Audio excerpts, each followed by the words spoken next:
खुलुमबाय नमस्कार। भारत माता की जय। I love my India.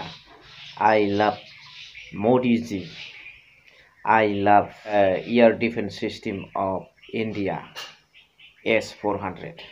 सो गिबियाव नायग्रोनानै लादो। जोंखौ गावथारफैथों, जोंनि रायजो राजाखौ गावथारथों, गावथारनानै मालाबाबो जाहोनाय नङा, जाहोथारनाय नङा। इन्ट्र' भिडिअ'आव जायखौ बुंदों बिसोर बिथांमोना मानि थाखाय आरो सोरजों गावथार जानायनि खोथा आरो माखौ नागारनो हाया बेनि सोमोन्दै दिनैनि भिडिअ'आव बिथं भाबै नुनो मोनगोन नोंथांमोना।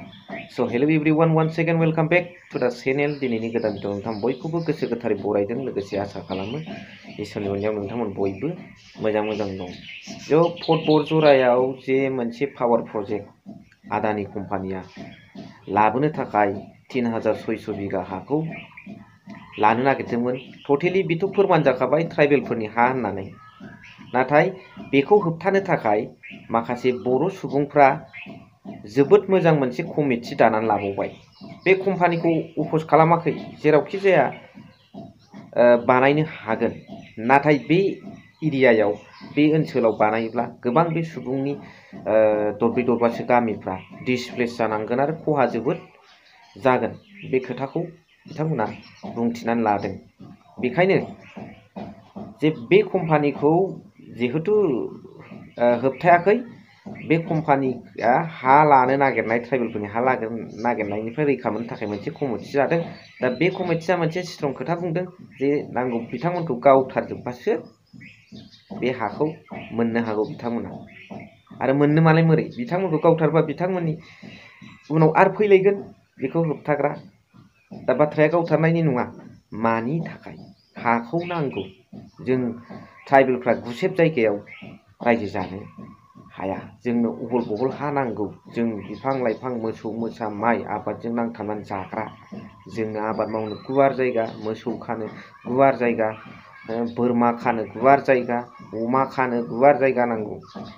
बे रोखोम दा अब्ला नायलांदो बिथांमोना माबादि अपोज होदों। जोबोद इन्टारेस्टिं। आरो जोबनायाव कमेन्ट हरबानो जाबाय।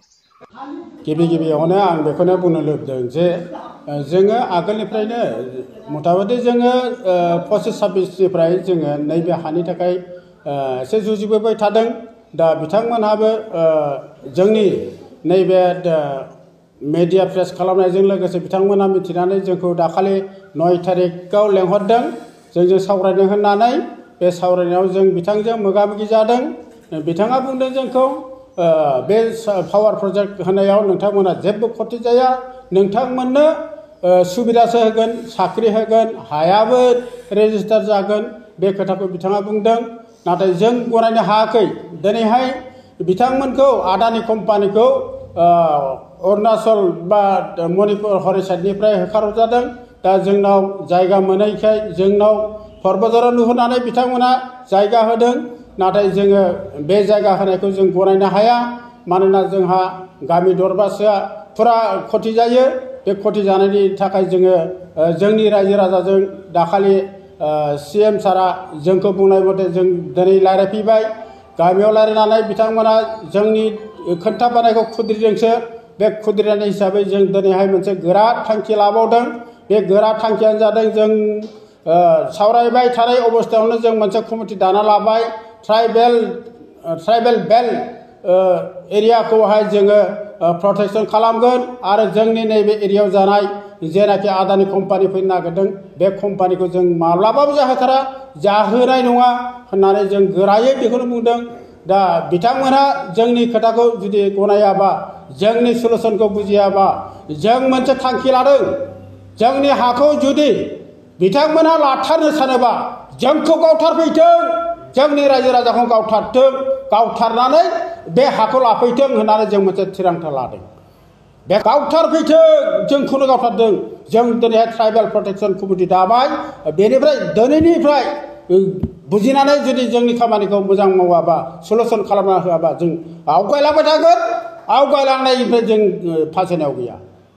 बासबारि एलेखानि गेजेरावहाय फाग्लिजरा पार्ट 2, पार्ट 1नि गेजेरावहाय मोनसे आदानि कम्पानि फैनो नागिरदों।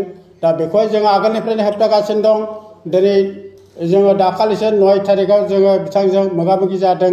बे मोगा मोगिनि गेजेराव जों बुंदों जों कम्पानि फैनायखौ जोङो एंगाराखै, किन्तु जोंनाव जे जानो नागिरदों बे जानो नागिरनाया जोंनि रायजो राजाफोरनि थाखाय बहुद खतिकारक। बेखायनो जोंनि रायजो राजाफ्रा जाहोआ, जानाय नङा होननानै बादा होदों। जुदियो जायोब्ला आलदा साइडजों लांथों बिथांमोनहा, बे आलदा साइडआव जानायनि थाखाय जोंहा जेबो आपत्ति गैया। जों बेखौनो जोंनि रायजो राजाफ्रा जोंखौ खुद्रिखांनानै बुंबावदों, नोंसोर मारै रायलायखो मा माखो दिनैहाय जाथारोब्ला जों बेसेबां खति जागोन, नोंथांमोना एसे जर खालामनानैबाबो रायलायथों होननानै जोंखौ थिसनदों। दा जोंबो बुंदों, बिखा फोरदाननानै जों बुंदों, CMजों जोङो मोगा मोगियाव स्पष्ट खोथाखौ बुंदों, नांगौबा जोंखौ गावथारहैजोबथों, अब्लाबो जोङो जोंनि बे एरियानि हाखौ जों हगारनो हाया होननानै जों बुंबोदों। आरो दिनैहाय बिथांमोना बुंहरदोंमोन जोंखौ सप्ताह खनसेनि गेजेराव मोजां रायजो राजाजों बिजिरनानै जों लिंहरफिनगोन, जों सावरायफैफिननांगोन होननानै बिथाङा बुंदोंमोन। दा बे खोथाखौ आं दिनैहाय स्पष्ट बुंबाय, जोंनि रायजो राजाफ्रा मालाबाबो जोंनि नैबे आदानि कम्पानि जागोनखौ मालाबाबो जाहोनाय नङा, जाहोथारनाय नङा। बेखौ रायजोफ्राबो बुंबाय, जोंनिफ्रायबो जों बेखौनो प्रसार खालामबाय।